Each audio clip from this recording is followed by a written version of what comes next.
Hello दोस्तों, मेरा नाम प्रिया। ये कहानी तब की है जब मैं 18 साल की थी। इस कहानी में मैं आपको बताने वाली हूँ कि किस तरह मेरे जीजा जी ने मुझे अपनी मीठी मीठी बातों में फंसा लिया और मुझे जीते जी स्वर्ग दिखा दी। मैं दिखने में भोली भाली सी लगती हूँ और खूबसूरत भी हूँ, इसलिए जीजू ने बड़े आराम से मुझे अपनी बोतल में उतार लिया था। मैं पहली बार अपनी दीदी के घर रहने गई थी क्योंकि दीदी प्रेग्नेंट थी और उनका 7वां महीना चल रहा था। लेकिन मुझे क्या पता था कि जीजू इतना भी नहीं सोचेंगे कि मैं उनकी साली हूँ और बहुत छोटी हूँ। पर सच कहूँ तो मुझे भी बहुत मजा आया। मेरी दीदी और जीजा जी शहर के एक बिल्डिंग में रहते हैं और उनका बाकी का परिवार गांव में ही रहता है। जीजा जी को शहर में एक प्राइवेट कंपनी में नौकरी कर रहे थे, जिस वजह से उन्हें गांव छोड़ना पड़ गया था। मेरी दीदी की शादी को 3 साल हो चुके हैं और अब वह माँ बनने वाली थी। दीदी का अभी 7वां महीना चल रहा है, इसीलिए डॉक्टर ने उन्हें काम करने से मना किया है। दीदी के बेड रेस्ट की वजह से जीजा जी काफी परेशान रहते थे, क्योंकि घर का ज्यादातर काम उन्हें ही करना पड़ता था और साथ ही साथ नौकरी का काम भी करना रहता था। फिर एक दिन दीदी ने घर पर फोन किया और अपनी समस्या के बारे में सासू माँ को बताया। सासू माँ ने बोला, अरे बस इतनी सी बात के लिए क्यों परेशान हो रही हो? तुम कहो तो मैं प्रिया को तुम्हारे पास भेज देती हूँ। वह 1-2 महीने तुम्हारी देखभाल कर लेगी और घर का काम भी कर लिया करेगी। दीदी ने मम्मी की बात तुरंत मान ली, क्योंकि उन्होंने इसीलिए फोन किया था। पर मैं दीदी के घर जाने के लिए तैयार नहीं थी, क्योंकि मुझे पता था अगर मैं उनके यहाँ जाऊंगी तो जीजू मुझे नहीं छोड़ेंगे। वह मुझे फोन पर भी छेड़ते रहते थे और रोमांटिक बातें करते थे। शुरू में तो मैं सब मजाक में ले लेती थी, लेकिन अब जीजू अपनी हद पार करने लगे थे। जब मैंने आने से मना कर दिया तो फिर दीदी ने मुझे फोन करके समझाया और आखिरकार मुझे मानना ही पड़ा। दीदी ने मुझसे कहा, 1-2 दिन तुम्हारे जीजू तुम्हें लेने आएंगे तो तुम तैयार रहना। शाम को मेरे पास जीजू का फोन आया और उन्होंने खुश होते हुए पूछा, प्रिया, क्या तुम सच में हमारे घर आ रही हो? तो मैंने कहा, हाँ जीजू। सुबह दीदी ने मम्मी के पास फोन किया था और वह चाहती है कि मैं वहां जाऊं ताकि आप लोगों को थोड़ा आराम हो जाए। जीजू बोले, अरे ये तो बहुत खुशी की बात है, तुम तैयार रहना, मैं कल ही तुम्हें लेने आ रहा हूँ। कुछ सोचकर मैंने जीजू से कहा, आप कल मत आना, आप परसों आ जाना। मेरी बात सुनकर जीजू थोड़ा परेशान हो गए और बोले, अरे ऐसे क्यों बोल रही हो प्रिया, मैं तो आज ही तुम्हें लेने आ रहा था, लेकिन तुम्हारी दीदी ने मुझे रोक लिया। अब मैं कुछ नहीं सुनूंगा, बस कल तुम तैयार रहना। जीजू अपनी जिद पर अड़ गए थे, इसलिए मैं थोड़ा नरम हो गई। मैंने जीजू को समझाते हुए कहा, जीजू प्लीज मान जाइए ना, कल मेरे कॉलेज में बहुत बड़ा फंक्शन होने वाला है और मैं उसे मिस नहीं कर सकती। सिर्फ कल की ही तो बात है, हम परसों चलेंगे। जीजू मेरी बात मान गए और बोले, अच्छा ठीक है, मैंने तुम्हारी बात मान ली, लेकिन परसों तैयार रहना। मुझे परसों कोई नया बहाना नहीं चाहिए। फंक्शन के अगले दिन जीजू मुझे लेने आ गए। उनके आने से पहले ही मैं नहा धोकर तैयार हो चुकी थी और मैंने जीन्स और टॉप पहन ली थी। कुछ देर तक जीजू पापा के पास ही बैठे रहे और थोड़ी देर बातें करने के बाद वह घर के अंदर आ गए। अंदर आने के बाद वह मुझसे मिले और हमेशा की तरह मुझसे हाथ मिलाया। मम्मी जीजू की इन हरकतों पर ज्यादा ध्यान नहीं देती थी, क्योंकि उन्हें पता था कि जीजू अक्सर मुझसे मजाक करते रहते हैं। जीजू ने मुझे सिर से पांव तक देखा और बोले, प्रिया, तुम तो बहुत कमजोर हो गई हो, पर कोई बात नहीं, जब कुछ दिन मेरे साथ मेरे घर रहोगी तो तुम भी अपनी दीदी की तरह हो जाओगी। जीजू की ऐसी बातें सुनकर मैं हमेशा की तरह हंसने लग गई, क्योंकि मुझे पता था कि जीजू किस बारे में बात कर रहे हैं। फिर मैंने भी उन्हें डराने के लिए मम्मी को आवाज लगा दी। मैंने कहा, देखो मम्मी, जीजू मुझे किस तरह छेड़ रहे हैं। यह चाहते हैं कि मैं भी दीदी की तरह हो जाऊं, पर मम्मी ने मेरी किसी बात पर ध्यान नहीं दिया और हमेशा की तरह जीजू की तरफ दारी करने लगी। हम सब ने साथ बैठकर खाना खाया और फिर हम जल्दी से रवाना हो गए, क्योंकि घर में दीदी अकेली थी। जाते वक्त मम्मी ने मुझसे बोला था कि दीदी और जीजू को बिल्कुल भी परेशान मत करना, मुझे तुम्हारी कोई भी शिकायत नहीं चाहिए और अपनी दीदी की अच्छे से देखभाल करना। जीजू अपनी कार लेकर आए थे उनको परेशान करने के लिए। मैं गाड़ी की पिछली सीट पर बैठ गई। मम्मी के सामने तो जीजू ने कुछ भी नहीं कहा, पर थोड़ी देर चलने के बाद उन्होंने गाड़ी रोक दी और बोले, प्रिया, आगे वाली सीट पर आ जाओ। मैंने मना कर दिया और बोली, नहीं जीजू, मैं पीछे ही ठीक हूँ। तो जीजू हंसते हुए बोले, अरे तुम तो ठीक हो साली साहिबा, पर मेरा तो ख्याल रखो, तुम ऐसे पीछे बैठी रहोगी तो हम बात कैसे करेंगे? अगर तुम आगे आ जाओगी तो मेरा भी टाइम पास हो जाएगा और यह सफर थोड़ा आसान हो जाएगा। मैंने जीजू को डांटते हुए बोला, मैं आपकी सारी चालाकियां समझती हूँ। आपके मन में क्या चल रहा है यह मैं बहुत अच्छे से जानती हूँ। आप बहुत बिगड़ गए हो। मैं दीदी से आपकी शिकायत करूंगी।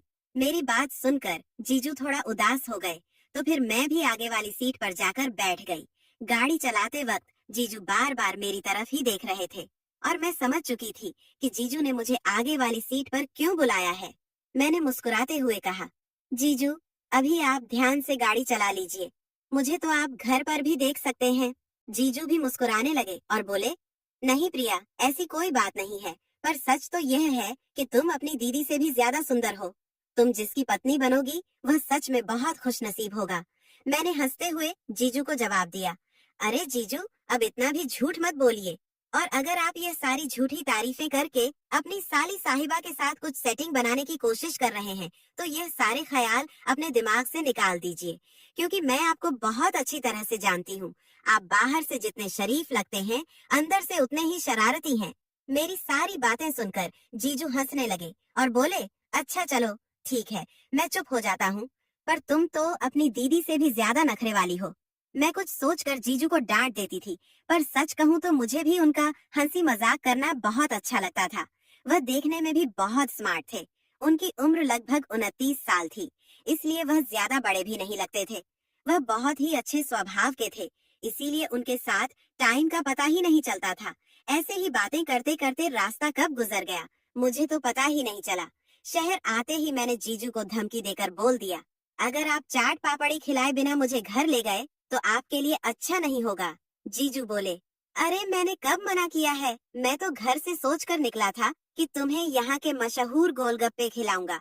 मुझे ये देखकर बहुत अच्छा लगा कि जीजू को याद है कि मुझे गोलगप्पे बहुत पसंद हैं। इसके बाद हमने दीदी के लिए फल भी ले ली। जब हम घर पहुँचे तो दीदी बाहर ही टहल रही थी।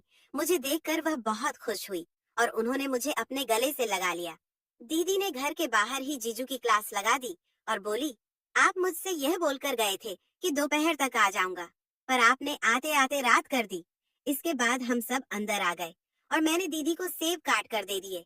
जीजू के नहाने के बाद मैंने भी नहा लिया, क्योंकि दिन भर के सफर के बाद हम दोनों थक चुके थे। नहाने के बाद मैं किचन में आ गई और किचन में आकर मैंने देखा कि सारा सामान इधर उधर बिखरा हुआ पड़ा है और घर में भी साफ सफाई नहीं है, क्योंकि पिछले 1 महीने से जीजू ही घर का काम कर रहे थे। सारी सफाई करने के बाद मैंने सभी के लिए चाय बना दी और खाना बाहर से मंगवा ली थी। मैंने दीदी को खाना दिया और उन्हीं के पास बैठ गई। फिर दीदी ने मुझसे कहा कि अपने जीजू को भी खाना दे दो, अगर खाना ठंडा हो गया तो तुम्हें दोबारा गर्म करना पड़ेगा। मैं जीजू को बुलाने गई तो मैंने देखा कि जीजू किसी से बात कर रहे हैं। लगभग 10 मिनट बाद उन्होंने फोन रखा और मुझसे बोले, क्या हुआ प्रिया, क्या तुम्हारी दीदी को फिर से चक्कर आ रहे हैं? मैंने कहा, नहीं जीजू, और अब आप दीदी की चिंता मत कीजिए, आप चलकर खाना खा लीजिए। जीजू बोले, तुम पहले अपने दीदी को खाना खिला दो, क्योंकि उनके दवाइयों का टाइम हो रहा है। अगर खाना लेट खाएगी तो दवाइयाँ भी लेट हो जाएंगी। जीजू नीचे आने में मना करने लगे तो मैंने उनका हाथ पकड़ा और नीचे ले आई। मेरी बात मानकर वह किचन में ही खाना खाने बैठ गए और जीजा जी मुझे भी अपने साथ ही खाना खाने के लिए बैठा लिए। उन्होंने पहला निवाला मुझे खिलाया और दूसरा निवाला खुद खाया, और ऐसे करके उन्होंने मुझे अपने हाथों से ही खाना खिला दिया। खाना खाने के बाद मैंने दीदी को गर्म दूध दे दिया और जीजू ने उन्हें सारी दवाइयाँ दे दी। फिर हम दीदी के कमरे में ही बैठकर बातें करने लगे। बातें करते करते कब मेरी आंख लग गई मुझे पता ही नहीं चला। सुबह जब जीजू ने मुझे जगाया तो दीदी मेरे बगल में सो रही थी और जीजू हम दोनों के लिए चाय बनाकर ले आए थे। मैंने जीजू से कहा, अरे आप मुझे उठा देते, मेरी आंख सुबह जल्दी नहीं खुलती है, पर अगर कोई मुझे जगा देता है तो मैं तुरंत उठ जाती हूँ। चाय बनाने के बाद जीजू नहा धोकर ऑफिस जाने के लिए तैयार हो गए। दीदी ने मुझसे कहा कि तुम उनके लिए खाना पैक कर दो, वरना हमेशा की तरह इन्हें बाहर से ही खाना पड़ेगा। मैंने जल्दी से नहाकर जीजू के लिए खाना तैयार कर दिया। थोड़ी देर बाद जीजू किचन में आए और मुझसे बोले, प्रिया तुम अपनी दीदी का ख्याल रखना और टाइम से उसे सारी दवाइयाँ दे देना, क्योंकि आज मुझे वापस आने में थोड़ा लेट हो जाएगा। मैंने जीजू को छेड़ते हुए कहा, क्यों, आज आप किसी के साथ डेट पर जा रहे हैं? क्या? जीजू बोले, अरे नहीं प्रिया, ऐसी कोई बात नहीं है। आज रात हमारे मैनेजर का बर्थडे है और मैंने तुम्हारी दीदी से पार्टी में जाने की इजाजत भी ले ली है। इसके बाद जीजू ऑफिस चले गए और मैं घर के कामों में लग गई। जैसा कि जीजू बोल कर गए थे, वह सच में बहुत लेट हो गए थे। मैंने दीदी को खाना खिलाकर उनको सारी दवाइयाँ भी दे दी थी। इतनी सारी दवाइयाँ खाने की वजह से दीदी को जल्दी नींद आ जाती थी और वह गहरी नींद में सो जाती थी। दीदी के सो जाने के बाद मैं जीजू के आने का इंतजार करने लगी। काफी देर इंतजार करने के बाद मैं नहाने चली गई और टाइम पास के लिए दीदी की साड़ी पहनकर देखने लगी।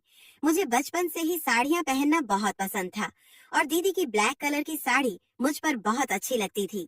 साड़ी पहनकर मैंने बहुत देर तक डांस किया और अपना टाइम पास करती रही।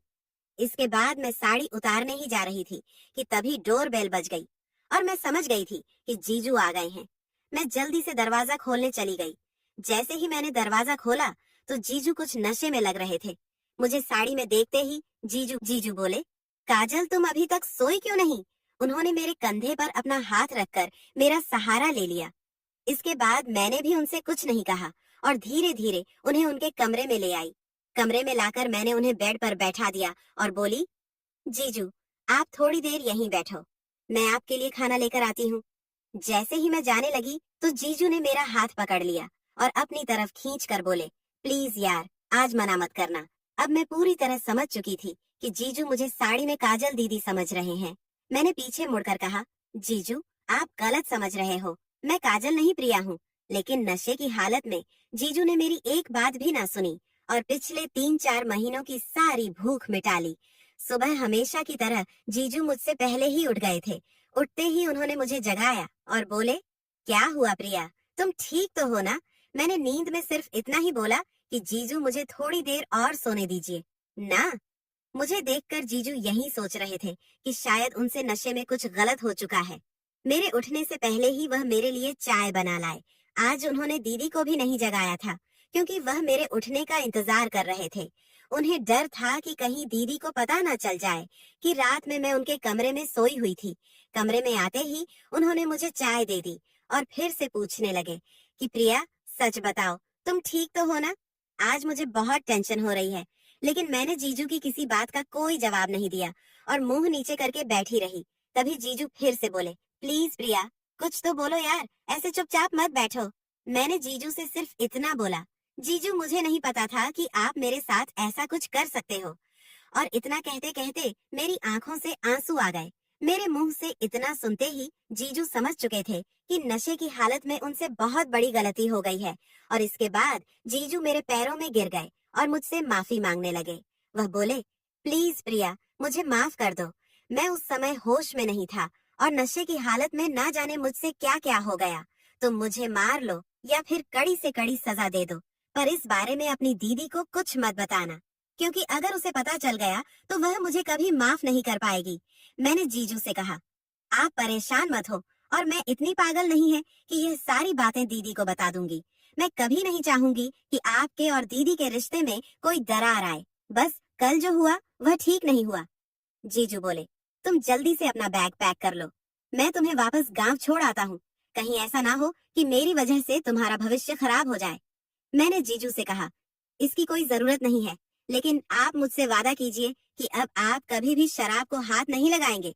जीजू बोले, प्रिया तुम्हारी कसम खाकर कहता हूँ, मैं आज के शराब की तरफ देखूंगा भी नहीं। इतने में दीदी ने आवाज लगाई, अगर तुम दोनों जीजा साली की बातें खत्म हो गई हो तो कोई मुझे चाय दे दो। दीदी की बात सुनकर हम दोनों हंसने लगे और बाहर आ गए। तो दोस्तों ऐसे ही और भी इंटरेस्टिंग कहानियां सुनने के लिए हमारे आलिया की वॉइस चैनल को अभी सब्सक्राइब करें और हाँ, वीडियो को लाइक करना मत भूलें।